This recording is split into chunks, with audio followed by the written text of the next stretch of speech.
When the cellular grid is created, we can attribute data to the cells, and we call them spatial data. There are many different types of spatial data within OSM.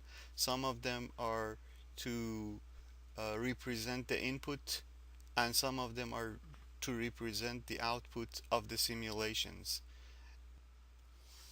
Under a spatial data menu, you can access the data control panel, and in this window you can see that after creating the grid, you will get three types of data for free, which are basically distance from the edges of the walkable field, distance from physical barriers, and distance from visual barriers. When you click on any of these items, you can see the statistical description of the data, the minimum, maximum, I don't know, average, variance,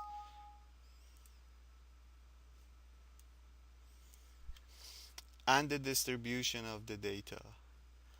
And I'll explain these details later, but you have three different types of data that you can access, and then you can also um compare the different types of data that you have with each other. So for instance, we have three types of data now, and we can see what are their statistical descriptions and how they are correlating with each other. So for instance, here the distance from edges of walkable field and distance from physical barriers are actually highly correlating with each other, whereas the correlation between the distance from edges of walkable field and distance from visual barriers is actually really poor.